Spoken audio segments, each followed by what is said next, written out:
Hi, இன்றைக்கி என்ன பார்க்க போகிறோன்னா, அரை கிலோ அரிசியில் சின்ன ஃபேமிலியாக இருக்கவங்களுக்கு அரை கிலோ அரிசியில் செஞ்சு காமிங்கன்னு கேட்டிருந்தீங்க. அதனால் அரை கிலோ அரிசியில் சிக்கன் பிரியாணி பண்ணியிருக்கேன். 3/4 கிலோ சிக்கனை கழுவி தயிர், இஞ்சி பூண்டு பேஸ்ட்டு அரை ஸ்பூனு, கொஞ்சமாக மிளகாத்தூள், கொஞ்சம் உப்பு போட்டு நல்லா ஊற வச்சுருக்கேன். 100 கிராம் தக்காளி, 4-5 பச்சை மிளகாய், ஒரு சின்ன லெமனு, 100 கிராம் பெரிய வெங்காயம், 10 சின்ன வெங்காயம் எடுத்து வச்சுருக்கேன். கொத்தமல்லி ஒரு கைப்பிடி, புதினா ஒரு கைப்பிடி எடுத்து வச்சுருக்கேன். மிளகாத்தூள், இஞ்சி பூண்டு paste 3 table spoon, biryani powder, இது 20 கிராம் லவங்கம், 20 கிராம் பட்டை, 20 கிராம் ஏலக்காய், 3 சேர்த்து பொடிச்சு அதில் அரை ஸ்பூன் எடுத்திருக்கேன். தாளிக்கிறதுக்கு 4 பட்டை, 4 லவங்கம், 4 ஏலக்காய் எடுத்து வச்சிருக்கேன். பாசுமதி அரிசி அரை கிலோ எடுத்து வச்சிருக்கேன். டம்ளரு தயிர், அவ்வளோதான். இதுக்கு தேவையான பொருள்லாம் இவ்வளோதான். ஒரு மிக்சி ஜாரில் எடுத்து வச்சிருக்க புதினால பாதி புதினா, பாதி கொத்தமல்லி, 10 சின்ன வெங்காயம், 2 பச்சை மிளகாய் எல்லாம் போட்டு கோர்ஸாக அரைச்சிக்கோங்க. மைய தண்ணி ஊற்றியெல்லாம் அரைக்கணும்னு அவசியம் இல்லை.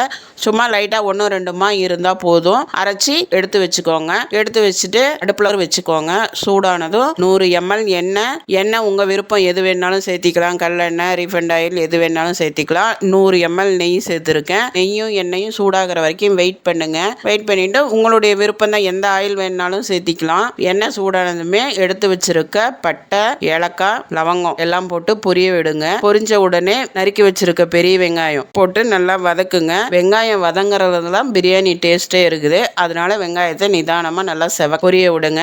வெங்காயம் நல்லா செவந்த உடனே அரைச்சி வச்சிருக்க கொத்தமல்லி, புதினா, பச்சை மிளகாய், சின்ன வெங்காய பேஸ்ட்டை போட்டு கிளறுங்க. அடிப்பிடிக்காமல் பக்கத்துலேயே நின்று நிதானமாக கிளறுங்க. அடிப்பிடிச்சிருச்சுன்னா பிரியாணியுடைய டேஸ்ட்டே மாறிடும். அப்புறம் 3 டேபிள் ஸ்பூன் இஞ்சி பூண்டு பேஸ்ட்டு அதுவும் போட்டு நல்லா வதக்குங்க. நல்லா வதக்குன பிறகு பச்சை மிளகாய், நறுக்கி வச்சிருக்க தக்காளி எல்லாம் சேர்த்து நல்லா கிளறிக்கோங்க.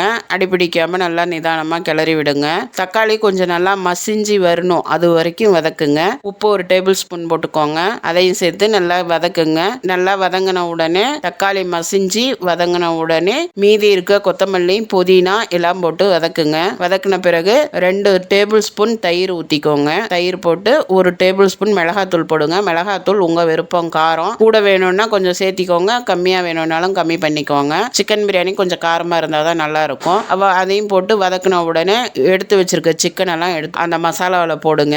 போட்டு நல்லா வதக்குங்க. வதக்கிட்டு சிக்கன் பிரியாணிக்கு எப்பவும் அரிசியை விட சிக்கன் அதிகமாக போடணும். அதனால 3/4 கிலோவாக போட்டுக்கோங்க. பிரியாணி பவுடர் சேர்த்திக்கோங்க. சேர்த்து அதையும் நல்லா கிளறி விடுங்க. கிளறி விட்ட பிறகு சின்ன எலுமிச்சம்பழத்தில் அரை எலுமிச்சம்பழம் ஜூஸ் புளிஞ்சுக்கோங்க. கொட்டையெல்லாம் எடுத்துட்டு புளிஞ்சு விட்டுருங்க. புளிஞ்சு விட்டுட்டு பாசுமதி ரைஸுக்கு 1 டம்ளர் ரைஸுக்கு 1.5 டம்ளர் தண்ணி வச்சுக்கோங்க. தண்ணி கொதி வந்த உடனே ஊற வச்சு வடிச்சு வச்சிருக்க பாசுமதியை போட்டு நல்லா கிளறுங்க. எப்பயுமே தண்ணியிலிருந்து அரிசி எடுத்து போடாதீங்க. அரிசி ஒரு வடித்தட்டில் போட்டு வடிய விடுங்க. சாப்பாடும் தண்ணியும் கொஞ்சம் ஒன்றா சேர்ந்து வரப்ப குக்கர் மூடி போட்டு பக்கத்தில் ஒரு தோசைக்கல்லை சுட வச்சு அது மேலே குக்கர் வச்சுக்கோங்க. 15 நிமிஷம் கழித்து இறக்குனீங்கன்னா சுவையான பாசுமதி சிக்கன் பிரியாணி ரெடி.